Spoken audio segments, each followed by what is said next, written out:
Ram Ram ji, welcome to my new video. तो आज मैं आपको कटिंग करना सिखाऊंगी पैंट। ये स्ट्रेट पैंट होती है, ये वो वाली है। और इसको मैं आपको बहुत ही सिंपल तरीके से आज कट करना सिखाऊंगी। तो ये मेरा फैब्रिक है जो सूट के साथ में आता है, वही फैब्रिक है, लगभग 2.5 मीटर। तो मैंने सबसे पहले उसको अच्छे से बिछा लिया और नीचे से 3 इंच नाप के उस पर निशान लगा लिया। ये पैंट में जब नीचे मोड़ेंगे उसके लिए निशान लगाया है। उसके बाद मैंने ली है पैंट की लेंथ, जितनी लंबी मेरे को पैंट बनानी है। यहाँ पे 37 इंच की पैंट मेरे को बनानी है। उसके लिए मैंने 1/2 इंच का ऊपर से एक्स्ट्रा कपड़ा लिया था और वहाँ भी फिर मैंने उसको निशान लगा लिया। और उसके बाद में फिर हम यहाँ पे लगाएंगे हिप्स के लिए।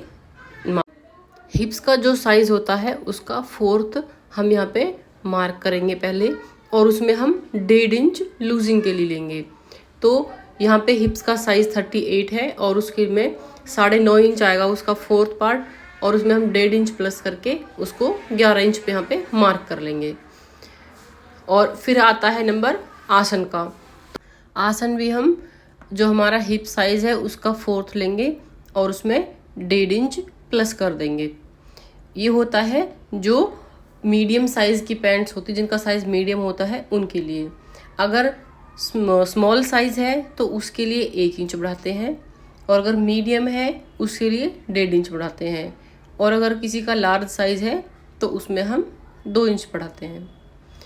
और 2 इंच ही हम ऐसे ही क्रॉच एरिया में बढ़ाते हैं। जो क्रॉच एरिया है हमारा, उसमें भी क्या करेंगे हमें यहाँ पे साइज़ के अकॉर्डिंग ही मीडियम होता है, लार्ज होता है और स्मॉल होता है, तो उसके अकॉर्डिंग हमने यहाँ पे इसको 2 इंच बढ़ाया है आसन को। तो इस तरह से हमारे आसन का निशान भी लग गया है अच्छे से क्रॉच एरिया का। और इसमें जब हम गोलाई देंगे तो हम उसको 1 इंच पे गोलाई देंगे। और उसके बाद में आता है नंबर हमारे घुटने का निशान लगाने का। तो उसमें हम क्या करेंगे, पूरी लेंथ लेंगे पैंट की और उसके हाफ में निशान लगा देंगे। तो इस तरह से हमारे घुटने का साइज़, मतलब जो घुटने वाला नाप है वो आ जाएगा, इनकी मिडल आ जाएगा पैंट का। वहाँ पे मैंने इसको स्केल रख के अच्छे से इसको मार्क कर लिया है। और अब घुटने, मतलब जो घुटना होता है हमारा, उसके लिए हम मोस्टली 14-15 इंच इतना लेते हैं। तो उसके लिए हमें पहले क्या होगा, इसका मिडल पॉइंट निकालना होगा। तो हम क्या करेंगे, जो आसन तक का निशान है उससे हम मिडल पॉइंट निकालते हैं। तो हम यहाँ पे रखेंगे अपना जो हमारा इंच टेप है वो रखेंगे और उसका हाफ निकाल लेंगे। जो इसका हाफ आएगा वो पैंट का सेंटर आ जाएगा। यानी कि वो जो इससे क्या होगा, जब हम इसका सेंटर निकाल लेते हैं और उसके अकॉर्डिंग फिर हम इसकी फिटिंग मार्क करते हैं, तो इससे हमारी पैंट है वो उसमें खिंचाव नहीं आता, उसमें उठने बैठने में प्रॉब्लम नहीं आती। तो इसलिए हमें इसका जो सेंटर पॉइंट है वो निकालना बहुत ज़रूरी है। इसी तरह से हम यहाँ पे भी सेम उतने ही इंच पे हम यहाँ पे नीचे मोहरी की साइड भी 6.5 इंच पे यहाँ पे हम मार्क कर लेंगे, जिससे इसका भी यहाँ से सेंटर पॉइंट आ जाएगा।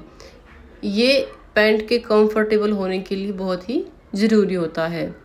और इसके बाद मैं लगाऊंगी यहाँ पे जितनी चौड़ाई मेरे को मोहरी की चाहिए होगी वो। तो मेरे को इसकी जो चौड़ाई है मोहरी की वो 4 इंच मैंने लगाई है, इनकी 8 इंच मेरे को चौड़ाई मोहरी की चाहिएगी। और इस तरह से फिर मैंने इसको स्ट्रेट मार्क कर लिया है, जो मेरे को बाद में प्रॉब्लम ना हो। तो अभी हमें यहाँ पे मार्क करना है कई चीज़ों को, जैसे कि जो घुटने का सेंटर पॉइंट है वो तो निकाल लिया है, लेकिन उसकी चौड़ाई हमें कितनी रखनी है वो मार्क करना है। आप घुटने की जो मार्किंग है वो अपने अकॉर्डिंग भी कर सकते हो, कम या ज़्यादा, क्योंकि एक जो कई तरह की पैंट बनती हैं, इसमें कुछ लूज़ बनाते हैं, कुछ बिल्कुल फिटिंग वाली बनाते हैं। तो मैं यहाँ पे बिल्कुल एकदम जैसे पजामा बनता है उसे थोड़ी सी फिटिंग की, हल्की सी फिटिंग वाली मैं यहाँ पे पैंट बना रही हूँ। मैं बिल्कुल फिटिंग वाली नहीं बना रही हूँ, बस लूज़ पैंट में बना रही हूँ यहाँ पे। तो इसलिए मैंने दोनों साइड 5-5 इंच लिया है और इसी से मैं यहाँ पे कट कर लूँगी। तो यहाँ पे ना ये मेरे को लूज़ आए, मतलब मेरे को यहाँ पे टाइट नहीं होगा ये, और जितना मेरे को कंफर्ट चाहिए उतना रहेगा। आप चाहो तो आप अपने अकॉर्डिंग कम में ज़्यादा कर सकते हो। और मैंने यहाँ पे भी इसको फिर मार्क कर लिया जितनी मेरे को चौड़ाई चाहिए। कि मैंने पहले बोला था आपको कि मैंने दोनों साइड 4-4 इंच का यहाँ पे मार्क करके उसको फिर हम क्या करेंगे, हम इसको, या तो आपके पास स्केल है जो बड़ा वाला फुटा होता है सिलाई वाला, उससे आप इसको मिला लीजिए, या फिर अगर आपको प्रैक्टिस है तो आप इसको ऐसे भी कट कर सकते हो। तो अगर आपको मेरे वीडियो यूज़फुल लगते हैं तो आप प्लीज़ वीडियो को लाइक करना, शेयर करना, चैनल पे नए हो तो इसको सब्सक्राइब करना और कमेंट करना कि आपको वीडियो यूज़फुल लगी या नहीं लगी। अब इसके बाद हम मार्किंग करेंगे जो हमारा आसन है उसकी, क्योंकि हमने आगे वाले की मार्किंग कर ली है। अब नंबर आता है बैक साइड की पैंट का मार्क करने का, जो बैक साइड वाला पार्ट होता है उसका। तो आप देख रहे हो कि मैंने जो इसका ये आसन है इसको 1/2 इंच यहाँ पे डाउन कर दिया है फ्रंट वाले को, और मैंने यहाँ पे इसको मार्क कर रखा है। तो इसलिए इसी तरह से हम जो बैक वाला पार्ट होगा उसको 2.5 इंच, 2.5-3 साइज़ के अकॉर्डिंग आप इसको उससे उठा लेना है ऊपर, और उस पर भी फिर हम निशान लगा लेंगे। और हमें क्योंकि पीछे वाला पार्ट एक्स्ट्रा चाहिए होता है, कट करते हैं हम, तो उसमें हमें 2 इंच बढ़ाना है इसको पीछे वाले को चौड़ाई में। तो मैंने 2 इंच पे साइड में निशान लगाया है, उसको हम इसमें मिला लेंगे। और फिर हम क्या करेंगे, जो हमने जो आसन को ऊपर उठाया है पीछे वाले को, उसे हम तिरछा जॉइंट कर देंगे या मोड़ देंगे उसमें नीचे की साइड। तो इस तरह से निशान लग जाएगा हमारा। और अब मैं लगा रही हूँ आसन वाला पॉइंट। ये क्या होता है, ये मतलब जो हमारा पीछे वाला पार्ट होता है पैंट का, हम उसको अलग काटते हैं, फ्रंट वाले को अलग काटते हैं। तो अगर मैं आपको अलग अलग कट करके निशान लगा कर दिखाती थोड़ा आपको कन्फ्यूजन होता, इसलिए मैंने इसी पे दोनों पार्ट आपको मार्क करके दिखा दिए हैं। फ्रंट वाला मैंने आपको समझाया था, और जो बैक वाला है वो अगर आपका साइज़ स्मॉल है तो आप 1.5 इंच एक्स्ट्रा लेना, अगर मीडियम है तो 2 इंच लेना, और अगर आपका साइज़ लार्ज है तो आपको 2.5 इंच एक्स्ट्रा लेना है इसमें। तो मैंने यहाँ पे 2 इंच एक्स्ट्रा लिया है, और इस तरह से हमारी पैंट की मार्किंग हो गई है कंप्लीट। अब नंबर आता है इसको कट करने का। तो मैं पहले जो फ्रंट वाला पार्ट है वो कट करूँगी, पूरा कट नहीं करना है, आपको ध्यान रखना इस बात का।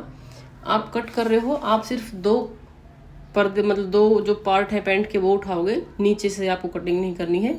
सिर्फ आपको 2 ही जो वो होते हैं पैंट के भाग, उनको उठा के काटना है, क्योंकि ये फ्रंट वाला पार्ट काट रहे हैं हम।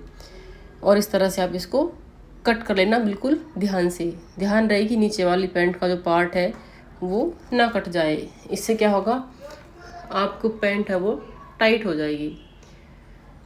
तो इस तरह से मैं इसको काट के अलग कर लूँगी। और ऐसे ही यूज़फुल वीडियोस के लिए आप मेरे चैनल पे बने रहिए, सब्सक्राइब कीजिए। मेरे चैनल पे सिलाई के साथ साथ क्राफ्टिंग, कुकिंग की वीडियोस भी अवेलेबल होती हैं, तो आप वो भी देख सकते हैं, ट्राई कर सकते हैं, आपके लिए बहुत काम आने वाली चीज़ें हैं। अब नंबर आता है बैक वाले पार्ट का। तो मैंने इसको फिर से मार्क किया था इस पर, और मैंने फिर इसके बाद उसकी कटिंग की है, क्योंकि पहले मैंने जो फ्रंट वाला पार्ट है उसके साथ साथ में आपको मार्क करके दिखाया था, और उसके बाद में फिर जो बैक वाला पार्ट है उस पे मैंने मार्किंग की है और उसको फिर से कट किया है। तो इस तरह से हमारी पैंट की कटिंग हो गई है बिल्कुल कंप्लीट।